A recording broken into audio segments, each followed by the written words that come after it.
Hi guys and welcome back to the channel Deepak Yadav education. Welcome to the daily current affairs discussion. तो guys आज की तारीख से जितने भी मोस्ट इंपॉर्टेंट करंट अफेयर्स बनेंगे उन सभी करंट अफेयर्स को हम यहाँ पर डिटेल से डिस्कस करेंगे। ये वीडियो यूपीएससी और स्टेट पीएससी के पॉइंट ऑफ व्यू से बहुत ज़्यादा इंपॉर्टेंट होता है। तो चलो शुभारंभ करते हैं। बट आगे बढ़ने से पहले अगर आप लोग को इस लेक्चर का पीडीएफ चाहिए तो क्या करना है, नीचे डिस्क्रिप्शन बॉक्स में पीडीएफ लिंक के नाम से एक लिंक दिया गया है, उस लिंक के थ्रू आप लोग मेरे टेलीग्राम चैनल तक पहुंच जाओगे। अगर इस तरीके से आपको टेलीग्राम चैनल नहीं मिलता है तो एक बहुत ही सिंपल तरीका है, डायरेक्टली टेलीग्राम ऐप को डाउनलोड करना, सर्च बॉक्स में टाइप करना दीपक यादव एजुकेशन, आपको ये वाला चैनल मिलेगा। यहाँ से आप लोग इस लेक्चर के पीडीएफ को डाउनलोड कर पाओगे। साथ ही साथ में अगर आप लोग मेरे साथ में पर्सनली कनेक्ट करना चाहते हो तो इंस्टाग्राम पे जा सकते हो और वहाँ पर भी जाके सर्च बॉक्स में टाइप करना है दीपक यादव एजुकेशन, आपको ये प्रोफाइल मिलेगा। यहाँ पर कनेक्ट कर अपनी क्वेरीज को मेरे साथ में डिस्कस कर सकते हो। चलो फिर स्टार्ट करते हैं आज के इस लेक्चर को। काफ़ी सारे आर्टिकल्स है जिसको हम लोग डिटेल से कवर करने वाले हैं और जैसा मैंने आपको इस लेक्चर के स्टार्टिंग में बताया कि ये वीडियो यूपीएससी और स्टेट पीएससी के लिए काफ़ी इंपॉर्टेंट है। अब इसी के तहत मैं आपको ये भी बताता हूँ कि हम लोग यहाँ पर आर्टिकल्स को इतना डिटेल में कवर करने वाले हैं कि अगर इन आर्टिकल्स में से कोई भी क्वेश्चन वनडे एग्जामिनेशन के अंदर आता है तो वहाँ पर भी आप लोग आराम से उन क्वेश्चन को सॉल्व कर पाओगे। चलो फिर जो पहला आर्टिकल है वो बात करता है एनडीपीएस एक्ट 1985 के बारे में, that is narcotics drugs and psychotropic substances act 1985। तो ये 1985 का एक्ट क्या है इसको हम लोग थोड़ा डिटेल से डिस्कस करेंगे, लेकिन पहले जान लेते हैं कि इस वाले पर्टिकुलर टॉपिक को हम लोग अपने सिलेबस में कहाँ पर यूज़ कर सकते हैं। सिलेबस के अंदर जीएस पेपर नंबर 2 और 3 के अंदर आपको ये टॉपिक्स देखने को मिल जाएंगे, यहाँ से आप लोग इस आर्टिकल को लिंक कर पाओगे। पहले हम लोग ये डिस्कस करेंगे आखिरकार न्यूज़ क्या है, खबर क्या है, फिर उसके बाद इसकी बैकग्राउंड इन्फॉर्मेशन को कवर करेंगे। खबर यह है कि कर्नाटका के हाई कोर्ट ने एनडीपीएस एक्ट के तहत भांग को प्रतिबंधित नहीं किया है। यानी कि देखो जो हमारे पास में एनडीपीएस एक्ट है ये क्या करता है, ये बेसिकली जो ड्रग्स हैं, जो एक तरीके से नशीला पदार्थ है, उसको रोकने का काम करता है कि उसकी कोई भी बिक्री ना हो, उसको कोई भी मैन्युफैक्चरिंग ना कर सके, कोई भी यहाँ पर एक तरीके से सेल परचेज ना हो, ठीक है ना, कोई भी व्यक्ति इसको कंज्यूम ना करे। तो ये सारी चीज़ों के ऊपर रोक लगाने का काम करता है narcotic drugs and psychotropic substances act. मतलब ड्रग्स के ऊपर रोक लगाने के लिए हम लोग इस एक्ट को लेकर आए हैं, ठीक बात है। लेकिन रिसेंटली क्या होता है, कर्नाटका हाईकोर्ट ने मेंशन किया कि जो भांग है, इस भांग के बारे में कहीं पर भी इसमें चर्चा नहीं है। भांग को कहीं पर भी प्रोहिबिटेड ड्रिंक या फिर प्रोहिबिटेड ड्रग की तरह नहीं देखा जा रहा है एनडीपीएस एक्ट के तहत। यहाँ पर आप ऐसा कह सकते हो। तो बेसिकली यहाँ पर सिंपल सी बात है, कर्नाटका हाईकोर्ट ने बोला कि एनडीपीएस एक्ट में भांग नहीं आ रहा है, भांग नहीं आता है, ठीक है ना। मतलब भांग के ऊपर कोई रोक ऐसी नहीं देखने को मिलेगी, कोई भी ये प्रोहिबिटेड ड्रग नहीं है।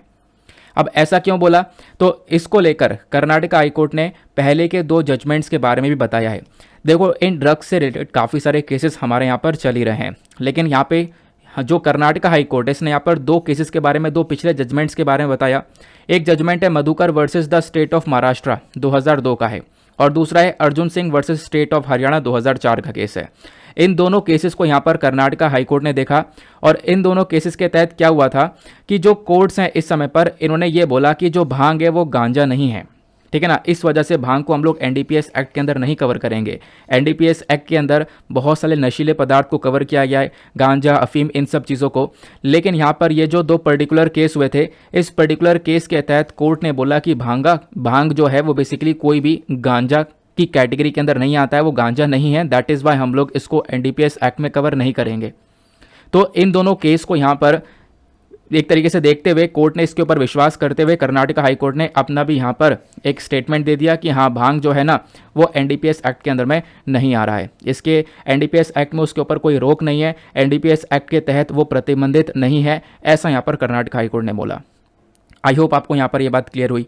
अभी देखो एक चीज़ और ध्यान रखना, रिसेंटली यहाँ पर एक चीज़ और न्यूज़ में थी, आपको पता होगा थाईलैंड की न्यूज़ मैंने आपको पढ़ाई भी थी। थाईलैंड ने भी क्या किया है, रिसेंटली इन्होंने जो marijuana होता है ना उसके कल्टीवेशन को लीगलाइज कर दिया है। यहाँ पे एक तरीके से ये भी नशीला पदार्थ आपको देखने को मिलेगा। तो थाईलैंड ने इसको लीगलाइज कर दिया कि हाँ हम अपने कंट्री में marijuana को उगाएंगे, इसका कल्टीवेशन करेंगे, इसको लीगैलिटी दे दी यहाँ पे थाईलैंड ने।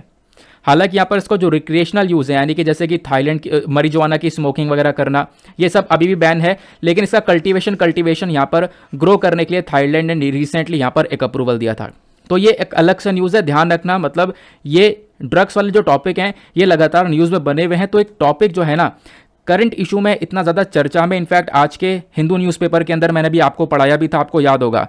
तो ये जो टॉपिक है अच्छे से प्रिपेयर करके जाना। इतनी बात आप लोगों को समझ में आई, भांग के बारे में आपने यहाँ पे समझ लिया। अब भांग एग्जैक्टली क्या है, आओ इसको थोड़ा सा समझते हैं। देखो भांग यहाँ पर एक एडिबल प्रिपरेशन है from the leaves of cannabis plant. जो कैनबिस प्लांट है इसी के पौधे से यहाँ पे आप कह सकते हो भांग का प्रोडक्शन किया जाता है, ठीक है ना। भांग एक खाने वाली चीज़ है जो कि कैनबिस के पत्तों से निकाली जाती है, और भांग को अक्सर ड्रिंक्स के अंदर यूज़ किया जा रहा है, ठंडाई के अंदर यूज़ किया जाता है, लस्सी के अंदर यूज़ किया जाता है, बहुत सारे फूड्स के अंदर यूज़ किया जाता है। भांग का कंजम्पशन आपको पता होगा इंडिया के अंदर काफ़ी सारा जगह पर होता है। इनफैक्ट काफ़ी सारे त्यौहार होते हैं, फेस्टिवल्स होता है, जैसे कि यहाँ पर होली है, महाशिवरात्रि है, वहाँ पर भी भांग का उपयोग होता है। आपने इस प्रकार से देखी होगी भांग की जो ड्रिंक्स हैं, जो ठंडाई वगैरह है, वो बेसिकली उसके अंदर भांग का यूज़ किया जाता है, ठीक है ना। इतनी बात समझ में आई। कौन से प्लांट से निकलता है, कैनबिस प्लांट से, ध्यान रखना। अब जो ये एनडीपीएस एक्ट कानून है इसके बारे में थोड़ा सा डिस्कशन करते हैं। ये जो एनडीपीएस एक्ट है ना, ये आज के टाइम पर हमारे पास में एक मेजर लॉ है जिसको 1985 में लेकर आया गया था, जो कि हमारे कंट्री में ड्रग्स वाले केसेस को टैकल करता है, या ड्रग्स की कोई ट्रैफिकिंग हो रही है, कोई तस्करी हो रही है, उससे डील करने का काम करता है ये एनडीपीएस एक्ट। क्लियर हुआ। अब इस एनडीपीएस एक्ट के अंदर प्रोविजंस क्या क्या हैं, क्या क्या बातें बताई गई हैं, उसको थोड़ा सा देखते हैं। एनडीपीएस एक्ट ने डिफाइन किया कि जो कैनाबिस है ना, ये एक नार्कोटिक ड्रग है, यानी कि ये एक बेसिकली नशीला पदार्थ आपको देखने को मिलेगा। और एनडीपीएस एक्ट के तहत इनकी लिस्ट में काफ़ी सारी चीज़ें आती हैं, जैसे चरस आता है ना। फिर उसके बाद में इन्होंने गांजा को भी कवर कर रखा है, और कोई भी इस प्रकार का जो मिक्सचर है उसको भी कवर कर रखा है। तो ये सारी चीज़ें आज के टाइम पर एनडीपीएस एक्ट के तहत आती है कि अगर कोई भी इस व्यक्ति कोई भी व्यक्ति इन चीज़ों का कंजम्पशन कर रहा है, या इसको बेच रहा है, इसकी मैन्युफैक्चरिंग कर रहा है ना, या फिर इसको कोई खरीद रहा है, तो बेसिकली उसको पनिशमेंट दी जाएगी। ये खुद बातें एनडीपीएस एक्ट के अंदर में रखी गई हैं। लेकिन भांग यहीं पे कहीं पर भी मेंशन नहीं है, ठीक है ना। तो भांग इसके अंदर कहीं पर भी मेंशन नहीं है, यही बेसिकली एक इशू का टॉपिक बन रहा है। क्लियर हो गया। अब बात ये करते हैं कि एनडीपीएस एक्ट के तहत पनिशमेंट क्या है। एनडीपीएस एक्ट का जो सेक्शन 20 है वो ये बोलता है कि अगर कोई व्यक्ति इन जैसे चरस, गांजा, कोई भी मिक्सचर है, उसका प्रोडक्शन करता हुआ, उसकी मैन्युफैक्चरिंग करता हुआ, खरीदता या बेचता, इंपोर्ट एक्सपोर्ट करता हुआ पाया गया, तो उसको यहाँ पर पनिशमेंट दी जाएगी। और वो पनिशमेंट कितनी होगी वो डिपेंड करेगा कितना ड्रग सीज किया गया है। सपोज एक पर्टिकुलर व्यक्ति है, इसके पास से एक दूसरा व्यक्ति यह है, डिपेंड ये करेगा कि जिसके पास से जितना ज़्यादा ड्रग्स जब्त किया जाएगा उसको उतनी सज़ा मिलेगी, ठीक है ना। कितना ड्रग्स को सीज किया जाता है, कितने अमाउंट ऑफ ड्रग्स को जब्त किया जाता है, सज़ा उसके ऊपर डिपेंड की जाती है, ये आपको ध्यान रखना है। फिर उसके बाद में इस पर्टिकुलर एक्ट के अंदर डेथ पेनल्टी भी है, यानी कि मौत की सज़ा भी दी जा सकती है। इतना खतरनाक ये एक्ट है। कुछ केसेस के अंदर मौत की सज़ा दी जा सकती है। और वो केसेस कौन से हैं कि सपोज इस व्यक्ति को पकड़ा गया था पहले, अब ये दोबारा से वही हरकत करने लगा, चलो फिर से माफ़ कर दिया गया, दोबारा से फिर ये हरकत करने लगा, तो बेसिकली अगर कोई रिपीटेड ऑफेंडर है, बार बार वो हरकतें कर रहा है, तो उसको डेथ पेनल्टी भी दी जा सकती है इस पर्टिकुलर एक्ट के तहत। फिर अब यहाँ पर मेंशन किया जाए है what is the state of crime under NDPS act. जब आप लोग देखोगे ना एनडीपीएस एक्ट के तहत कितने सारे अपराध हुए हैं, कितने सारे क्राइम हुए हैं, तो उसको लेकर रिसेंटली एक रिपोर्ट आई है, एनसीआरबी की रिपोर्ट, और बहुत डिटेल से मैंने एनसीआरबी की रिपोर्ट के बारे में डिस्कशन किया था 1 सितंबर को। अगर आप चाहो तो 1 सितंबर का current affair by Deepa Yadav type करना यूट्यूब पर, आपको एनसीआरबी के बारे में पता चल जाएगा। फिलहाल यहाँ पे मैं आपको बताने वाला हूँ कि जो नेशनल क्राइम रिकॉर्ड ब्यूरो है, जिसको हम लोग एनसीआरबी के नाम से जानते हैं, इसकी अभी रिसेंटली 2021 की रिपोर्ट आती है। अब ये एनसीआरबी क्या करता है, एनसीआरबी बेसिकली बताता है कि हमारे कंट्री में कितने कितने क्राइम्स हुए हैं, ठीक है ना। जैसे साल 2021 की रिपोर्ट है, तो एनसीआरबी ने ये बताया साल 2021 में कितने कितने क्राइम्स हुए और किस किस कैटेगरी के क्राइम देखने को मिले हैं। तो एनसीआरबी के अंदर ही ये कुछ ऐसे क्राइम को भी कवर करते हैं जो कि एनडीपीएस एक्ट के तहत रजिस्टर करे गए हों, यानी कि ये वाला जो एक्ट है जो कि ड्रग्स को रोकने का काम करता है, तो इसने भी मान लो काफ़ी सारे केसेस देखे हैं, तो काफ़ी सारा जो क्राइम है वो इसके अंदर रजिस्टर किया गया होगा, तो उसी को लेकर यहाँ पर डेटा बताया गया। तो एनसीआरबी की रिपोर्ट के तहत अगर हम लोग बात करें तो पंजाब जो है ना इन ड्रग्स वाले केस में टॉप करता है। साल 2021 में पंजाब के अंदर लगभग 32.8% क्राइम रेट देखने को मिला है इन ड्रग्स से संबंधित। फिर पंजाब के बाद में आप देखोगे हिमाचल प्रदेश आ जाता है। हिमाचल प्रदेश का भी जो स्कोर है वो 20.8% देखने को मिलेगा। फिर हिमाचल प्रदेश के बाद में अरुणाचल प्रदेश भी आता है, जहां पर सबसे ज़्यादा क्राइम रेट देखने को मिलेगा इस एनडीपीएस एक्ट के तहत। अरुणाचल प्रदेश के अंदर 17.2% के आसपास देखने को मिलेगा। और अरुणाचल प्रदेश के बाद में केरला आता है, केरला के अंदर 16% के आसपास देखने को मिलेगा। ठीक है ना। फिर उसके बाद में ये तो बात हो गई कि ये कुछ ऐसे स्टेट्स हैं जहां पर ड्रग्स का यूज सबसे ज़्यादा हो रहा है, ड्रग्स वाले क्राइम सबसे ज़्यादा देखने को मिले हैं। अब ये बात करते हैं कि सबसे कम क्राइम रेट कहाँ पे देखने को मिलेगा इस एनडीपीएस एक्ट के तहत। सबसे कम क्राइम आपको देखने को मिलेगा जो यूनियन टेरिटरी है दादर एंड नगर हवेली वो, प्लस दमन एंड दीव, यहाँ देखने को मिलेगा कि यहाँ पे 0.5% है। और इस यूनियन टेरिटरी के बाद में गुजरात राज्य में देखने को मिलेगा सबसे कम, और फिर उसके बाद यहाँ पर बिहार। यहाँ पर एनडीपीएस एक्ट के तहत सबसे कम क्राइम रजिस्टर करे गए हैं, ऐसा यहाँ पर एनसीआरबी रिपोर्ट के तहत बताया गया है। क्लियर हो गया। चलो आगे आते हैं उसके बाद नेक्स्ट आर्टिकल की तरफ। आगे बढ़ने से पहले मेक श्योर करना वीडियो पे जो लाइक का बटन है उसको दबा दो, और जो टारगेट है 2K+ लाइक का उसको आप अचीव करवाओ। काफ़ी सारे मतलब मेहनत लगती है इस वीडियो को बनाने में, पीपीटीज को तैयार करने में, स्लाइड्स को तैयार करने में, तो आप लोग इतना सपोर्ट कर सकते हो। नेक्स्ट आर्टिकल बात करता है क्लाउड सीडिंग के बारे में। आज से लगभग 1-1.5 सप्ताह पहले न्यूज़ में था, लेकिन उसको हमने द हिंदू में कवर किया था, तो मैंने सोचा यहाँ पे आपको बता देता हूँ। कोशिश करूँगा कि इसकी जो क्लिप है वो काट के भी अपलोड कर दूँ। हम लोग सीखेंगे आर्टिफिशियल रेन के बारे में, आर्टिफिशियल तरीके से किस प्रकार से रेन को करवाया जाता है। तो क्लाउड सीडिंग का ये टॉपिक है। इस वाले आर्टिकल को आप लोग जीएस पेपर नंबर 3 से लिंक कर पाओगे। सिलेबस के अंदर टॉपिक है ई टेक्नोलॉजी का plus environmental pollution and degradation का। न्यूज़ क्या है? न्यूज़ ये है कि यूनाइटेड अरब एमिरेट, जो कि यहाँ पर लोकेटेड है एक सबसे गर्म वाले रीजन पर, एक ड्राइएस्ट रीजन है हमारे पृथ्वी के ऊपर, यानी एक सूखा, जहाँ पे सबसे ज़्यादा सूखा आपको देखने को मिलेगा, रेगिस्तान बहुत देखने को मिलेगा, वैसा पर्टिकुलर रीजन आपको देखने को मिलेगा, यह है यूनाइटेड अरब एमिरेट। और रिसेंट टाइम में हमने देखा कि वहाँ पे थोड़ा सा और ज़्यादा सूखा पड़ता रहा, तो इन्होंने एक एफर्ट लगाया, इन्होंने यहाँ पर सीड क्लाउडिंग के कॉन्सेप्ट को लेकर आए, यानी ये आर्टिफिशियल रेन की तरफ ये बढ़े हैं। आर्टिफिशियल तरीके से बारिश यहाँ पर करवाई गई है। वो आर्टिफिशियल तरीके से बारिश कैसे करवाई गई है, क्या उसके अंदर उपयोग किया गया है, किस चीज़ का यूज़ किया गया है, उस चीज़ के बारे में पढ़ना बहुत ज़्यादा ज़रूरी है, क्योंकि वो डायरेक्टली आपसे पूछा जा सकता है। देखो ये सारी बातें यहाँ पर लिखी हुई हैं, लेकिन मैं आपको एक पिक्चर के माध्यम से बहुत ही सिंपलेस्ट फॉर्म में बताने वाला हूँ किस तरीके से बारिश करवाई गई है, जिसको हम लोग क्लाउड सीडिंग भी बोलते हैं। तो cloud seeding, artificial rain, basically ये सारा का सारा एक ही कॉन्सेप्ट है। देखो होता क्या है ना, अगर यहाँ पे आर्टिफिशियल रेनिंग करवानी है तो उसके लिए हम लोग इस्तेमाल करते हैं सिल्वर आयोडाइड का। क्या? सिल्वर आयोडाइड का। इसको यहाँ पर नोट डाउन कर लेना। सिल्वर आयोडाइड का यूज़ किया जाता है। जो सिल्वर आयोडाइड है ना, इसको हम लोग एक प्लेन से रिलीज करते हैं। सपोज यहाँ पर इस प्लेन के अंदर सिल्वर आयोडाइड को स्टोर किया गया और ये प्लेन बादलों के ऊपर उड़ाया गया, और उसके बाद यहाँ पर इस सिल्वर आयोडाइड को इन बादलों के ऊपर छोड़ दिया गया, इस पर रिलीज कर दिया गया। एक तरीका तो यह है। दूसरा तरीका क्या होता है, नीचे से हम लोग यहाँ पर एक मिसाइल के माध्यम से नीचे अपने वेपन या शॉट्स के माध्यम से इस सिल्वर आयोडाइड को लॉन्च कर सकते हैं बादलों के अंदर। अब जैसे ही वो सिल्वर आयोडाइड बादलों के अंदर लॉन्च होगा, इसके अंदर रिलीज होगा, ये क्या होगा, बेसिकली यहाँ पर क्लाउड्स के अंदर फैल जाएगा। और फिर उसके बाद क्या होगा, ये सिल्वर आयोडाइड क्या करेगा, वहाँ पर आइस क्रिस्टल्स बनाएगा, बर्फ़ बनाएगा। और बर्फ़ बनाएगा तो इससे क्या होगा, जो बादल है वो बहुत ज़्यादा हैवी हो जाएगा, भारी हो जाएगा। अब भारी हो जाएगा तो हवा में ये रुकेगा नहीं, नीचे गिरना स्टार्ट करेगा, और नीचे गिरना स्टार्ट करेगा, पिघलेगा, मेल्ट होने के बाद में ये बारिश की फॉर्म में गिरना स्टार्ट कर देगा। तो बेसिकली यहाँ पर यह है एक आर्टिफिशियल रेन का तरीका, जहाँ पर सिल्वर आयोडाइड का बहुत ज़्यादा महत्वपूर्ण रोल है। सिल्वर आयोडाइड, मैं फिर से बोल रहा हूँ, ये वर्ड ज़रूर ध्यान रखना, आपसे पूछा जा सकता है क्लाउड सीडिंग के अंदर किस चीज़ का इस्तेमाल किया जाता है, वो है एक केमिकल जिसका नाम है सिल्वर आयोडाइड। क्लियर हो गया। वही बात यहाँ पर आपको देखने को मिल जाएगी कि उससे हम लोग आइस क्रिस्टल बनाएंगे, बादल हैवी होगा, नीचे गिरेगा और रेन की फॉर्म में गिरेगा। ठीक है ना। जब वो मेल्ट होगा बर्फ़ तो वो एक तरीके से बारिश बनकर नीचे गिरता हुआ नजर आएगा। ये हमने सिल्वर आयोडाइड और क्लाउड सीडिंग के बारे में पढ़ा। अब ये बात करते हैं कुछ इंपॉर्टेंट पॉइंट्स की। जो क्लाउड सीडिंग है इसका यूज़ क्या है बेसिकली। सबसे पहली चीज़ देखो, आप एग्रीकल्चर के अंदर जो खेती बाड़ी है उसके अंदर भी यहाँ पर यूज़ किया जाता है।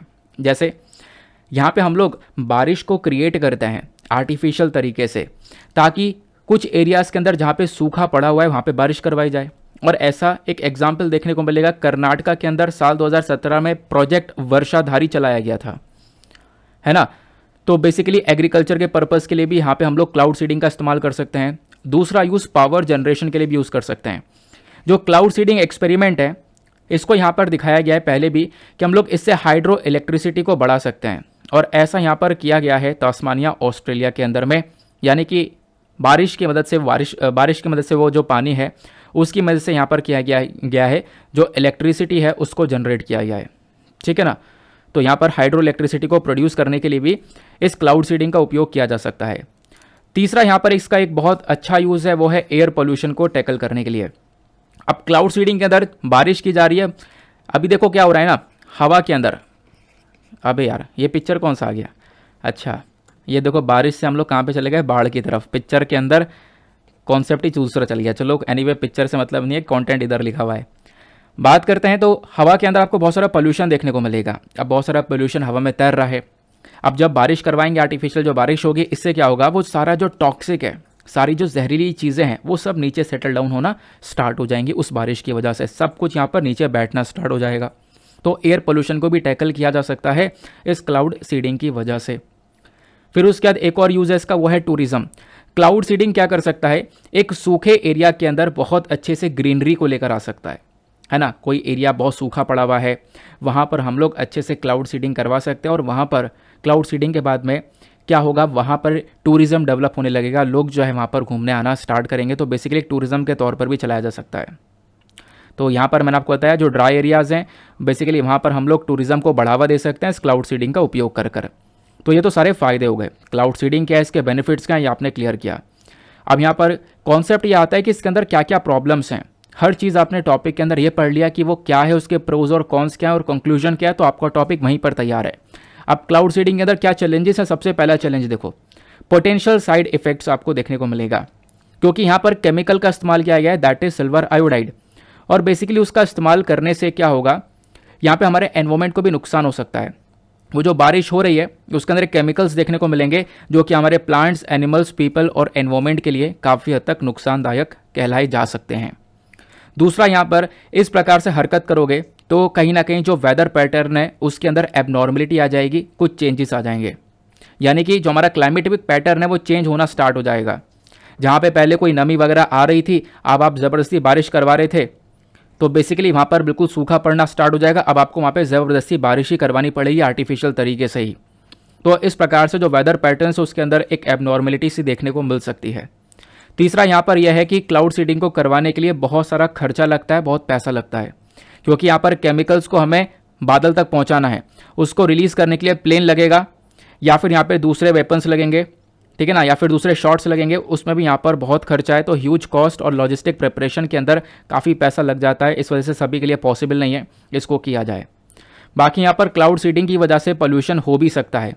अगर आपने पढ़ा है कि एयर पोल्यूशन को कम करेगा, तो दूसरी तरफ ये पोल्यूशन पैदा भी कर सकता है, क्योंकि जो आर्टिफिशियल रेन है ना, ये बेसिकली यहाँ पर जब टपकेगी, ये जो बारिश होगी, तो इसमें से सिल्वर आयोडाइड और ड्राई आइस, ये जो सॉल्ट वगैरह ये सब यहाँ पर गिरेगा।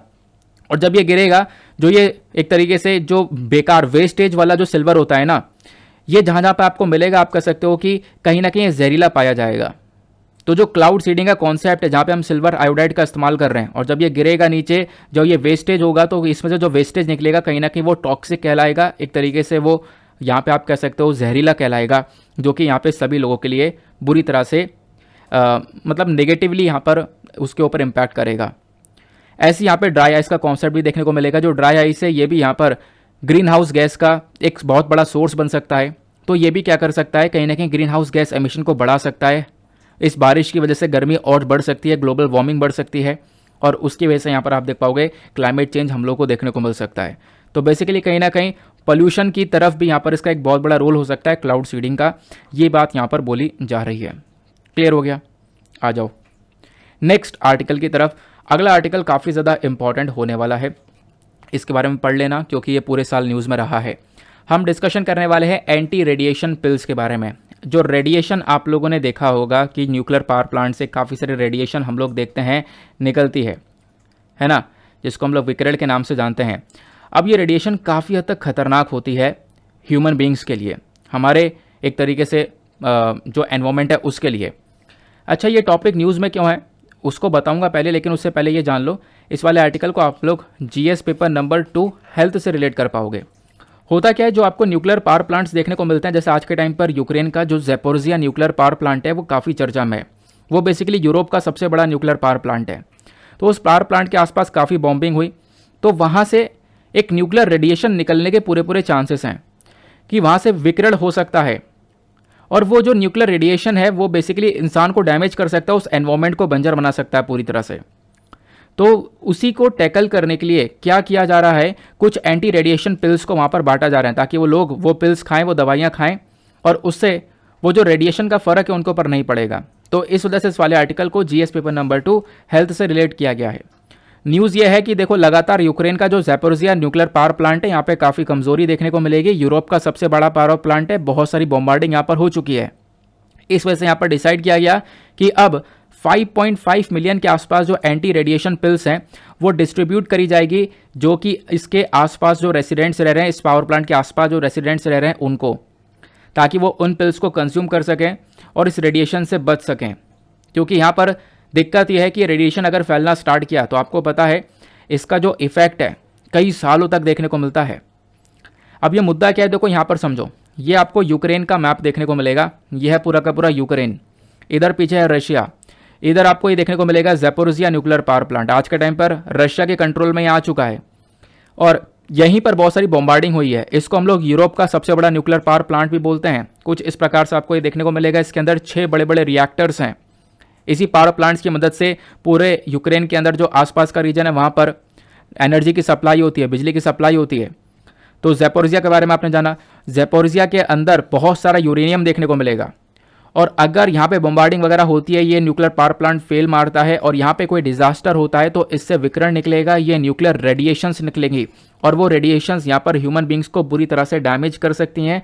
यही यहाँ पर एक सबसे बड़ा कंसर्न है, जिसकी वजह से इस रेडिएशन को रोकने के लिए ये एंटी रेडिएशन पिल्स को बांटा जा रहा है। रेडिएशन का साइन आपको ये देखने को मिल जाता है। अब ये रेडिएशन इमरजेंसी क्या है इसको समझते हैं। यहाँ पे कोई भी अनप्लान्ड, मतलब हम लोग नहीं चाहते, फिर भी कोई एक्सीडेंटल इवेंट हो जाए, कोई न्यूक्लियर हैजार्डस हो जाए जिससे यहाँ पर इंसान और एनवायरमेंट दोनों बर्बाद होगा, तो उसके लिए एंटी रेडिएशन पिल्स का उपयोग किया जाता है। ठीक है ना। ये जो पिल है ना, ये क्या करती है, कुछ प्रोटेक्शन देती है इस रेडिएशन के एक्सपोजर के अगेंस्ट, मतलब इस रेडिएशन से बचाने का आपको काम करेगी। अभी इस पिल के बारे में आपको डिटेल से बताने वाला हूँ। देखो, एंटी रेडिएशन पिल के बारे में हम लोग बात करते हैं ना, तो इसको हम लोग बोलते हैं पोटेशियम आयोडाइड टेबलेट। ठीक है ना। तो ध्यान रखना, एंटी रेडिएशन पिल के अंदर क्या चीज़ होता है, पोटेशियम आयोडाइड। तो पोटेशियम आयोडाइड की टेबलेट्स आपको ये देखने को मिलती हैं। ये क्या करेंगी, यहाँ पे लोगों को रेडिएशन से बचाने का काम करेंगी। इसके अंदर क्या होगा, इसके अंदर आयोडीन होगा, लेकिन वो होगा नॉन रेडियो एक्टिव वाला। मतलब एक होगा radio active iodine. Radio active iodine बहुत खतरनाक होगा, वो इंसान में पहुंचा तो इंसान को मार देगा, उसके अंदर कैंसर डेवलप कर देगा। एक होता है नॉन रेडियो एक्टिव आयोडीन। ठीक है ना। तो इस वाले पिल के अंदर, इस वाली दवाई के अंदर क्या है, नॉन रेडियो एक्टिव आयोडीन। तो इस नॉन रेडियो एक्टिव आयोडीन को क्या करेंगे, गोली के थ्रू खाएंगे लोग, और जैसे ही खाएंगे तो इससे क्या होगा, जो रेडिएशन निकलेगा वो रेडिएशन कहीं ना कहीं हमारे बॉडी के अंदर एब्जॉर्ब ही नहीं होगा, उस बॉडी के अंदर एब्जॉर्ब नहीं हो पाएगा। उसके पीछे का रीज़न क्या मैं आपको बताता हूँ। ये पिल कैसे काम करेगा समझते हैं। मान लो सपोज यहाँ पे कहीं पर एक रेडिएशन लीक हुआ। अब रेडिएशन निकलता है तो उसमें से क्या निकलता है, रेडियो एक्टिव आयोडीन निकलता है, और वो हवा में तैरेगा, फूड को वहाँ के डैमेज करेगा, पानी, सॉइल सब कुछ को कॉन्टेमिनेट कर देगा, सबको यहाँ पे गंदा कर देगा, सब में ये रेडियो एक्टिव आयोडीन घुस जाएगा। अब क्या होगा, जब इंसान की बॉडी के अंदर ये रेडियो एक्टिव आयोडीन जैसे ही जाएगा, उसके थायराइड ग्लैंड को ये डायरेक्टली अफेक्ट करेगा। ठीक है ना। थायराइड ग्लैंड को अफेक्ट करेगा। थायराइड ग्लैंड जो कि एक बहुत इंपॉर्टेंट ग्लैंड है, जो कि हार्मोन्स को प्रोड्यूस करती है, बॉडी के मेटाबॉलिज्म को रेगुलेट करने का काम करती है। ये आपको थायराइड ग्लैंड देखने को मिलेगी। ठीक है ना। ये डायरेक्टली यहाँ पर अटैक हो जाएगी जैसे यहाँ पर आयोडीन जाता है, ये रेडियो एक्टिव आयोडीन जाता है हमारे बॉडी के अंदर, जो कि इस न्यूक्लियर पावर प्लांट से निकलेगा। तो रेडिएशन के अंदर क्या निकलता है, रेडियो एक्टिव आयोडीन। तो इसी रेडियो एक्टिव आयोडीन को रोकने के लिए इस दवाई को बनाया गया है। उस दवाई के अंदर क्या है, पोटेशियम आयोडाइड। और आपको मैं बता दूं, पोटेशियम आयोडाइड के अंदर भी क्या है, इस पिल के अंदर क्या है, इस पिल के अंदर है नॉन रेडियो एक्टिव आयोडीन। क्या है, नॉन रेडियो एक्टिव आयोडीन। यहां पर क्या निकल रहा है इस न्यूक्लियर पावर प्लांट से, रेडियो एक्टिव आयोडीन, जो कि बहुत खतरनाक है। लेकिन जो ये नॉन रेडियो एक्टिव आयोडीन है जो इस दवाई के अंदर प्रेजेंट है, ये इतना खतरनाक हमारे लिए नहीं है। तो इस वजह से बोला गया, कोई एक्सपोजर होगा, उस एक्सपोजर से पहले ही इस वाले कैप्सूल को दे दिया जाएगा, जो कि नॉन रेडियो एक्टिव आयोडीन होगा। तो नॉन रेडियो एक्टिव आयोडीन पहले से यहाँ पर लोगों की बॉडी के अंदर एब्जॉर्ब हो जाएगा और वो थायराइड फुल हो जाएगा। तो उसके अंदर कोई कैपेसिटी नहीं बचेगी कि वो बाकी रेडियो एक्टिव आयोडीन को अपने अंदर एब्जॉर्ब कर सके।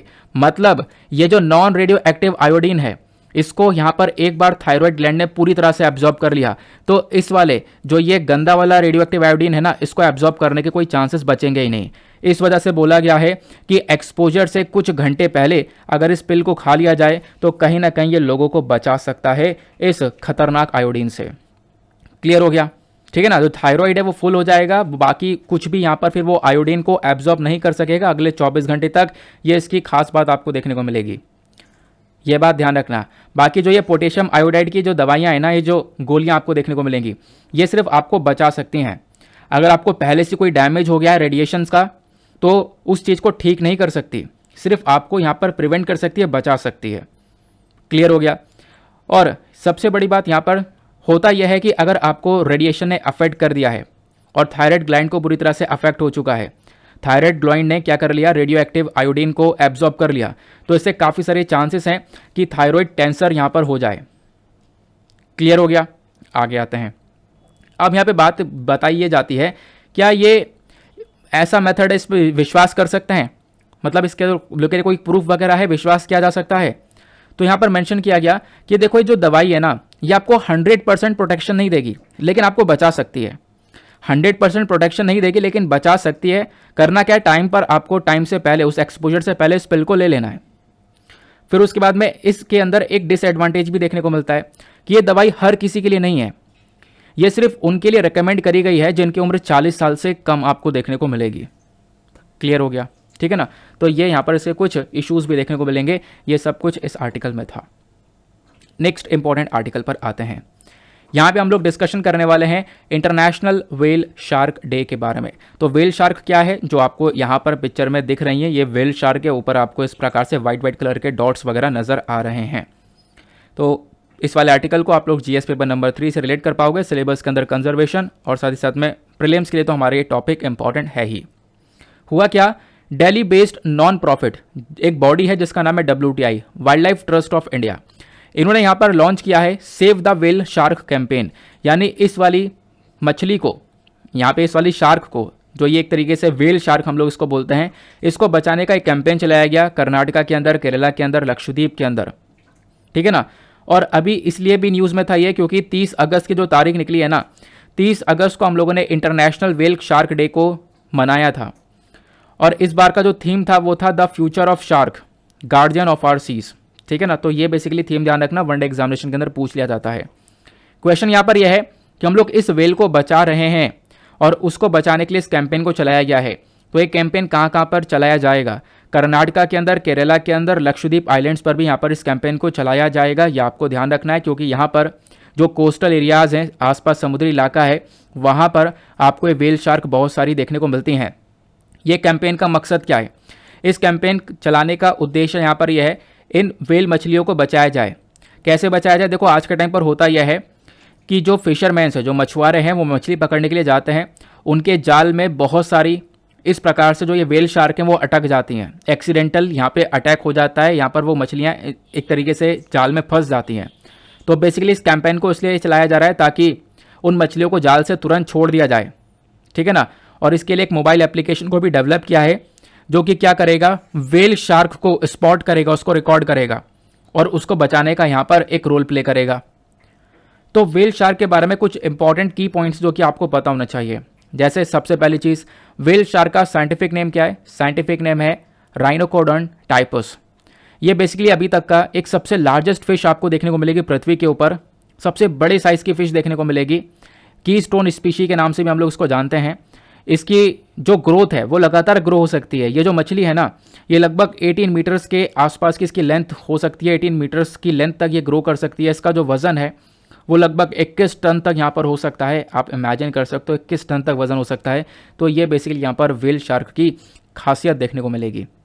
ये बेसिकली क्या होती हैं, ओवोविपैरस होती हैं। इसका मतलब ये अंडे की बजाय एक तरीके से एक यंग मछली को जन्म दे सकती हैं।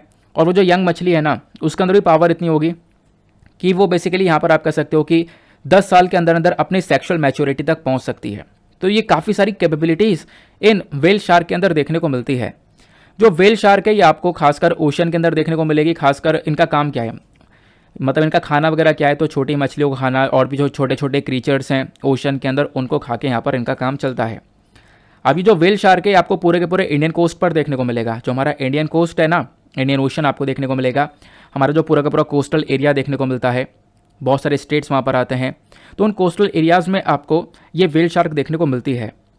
तो जो लार्जेस्ट व्हेल शार्क अभी तक हम लोगों ने देखा, मतलब सबसे ज़्यादा जो व्हेल शार्क आपको देखने को मिलेंगी वो गुजरात कोस्ट के आसपास देखने को मिल जाती हैं। गुजरात कोस्ट के अलावा भी आपको कुछ लक्षद्वीप के अंदर भी आपको देखने को मिलेगा, सबसे ज़्यादा व्हेल शार्क देखने को मिलती हैं। गुजरात कोस्ट के बाद सबसे ज़्यादा व्हेल शार्क आपको लक्षद्वीप पर भी देखने को मिलती हैं। अब एक बहुत इंपॉर्टेंट पॉइंट है ये वाला, ठीक है ना, जहाँ से क्वेश्चन बनता है कि व्हेल शार्क का स्टेटस क्या है। स्टेटस मतलब कंजर्वेशन स्टेटस। तो वाइल्ड लाइफ प्रोटेक्शन एक्ट 1972 के तहत इसको शेड्यूल 1 में रखा गया है। शेड्यूल 1 में रखने का मतलब यहाँ पर यह है कि देखो, इसको आज के टाइम पर हाईली प्रोटेक्शन देने के बारे में चर्चा की जाती है।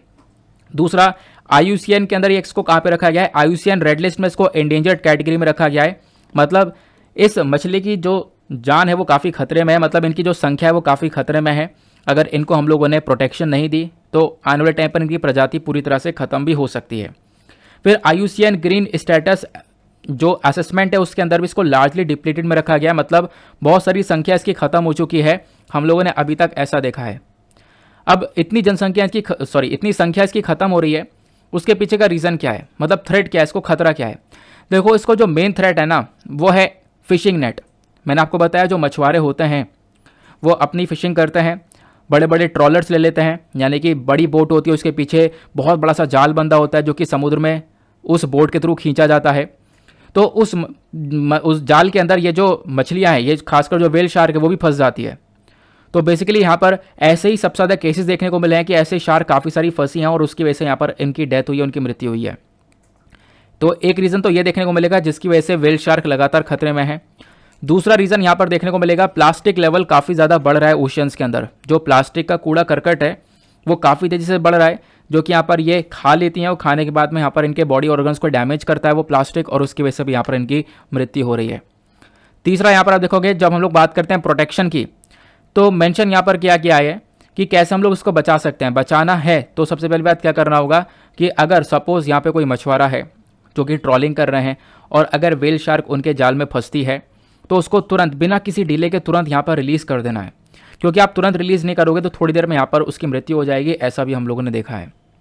तो इन्हीं व्हेल शार्क को बचाने के लिए, इनको प्रोटेक्शन देने के लिए काफ़ी सारे इनिशिएटिव्स चलाए गए हैं। वो इनिशिएटिव्स क्या क्या हैं इसको एक बार देख लेते हैं।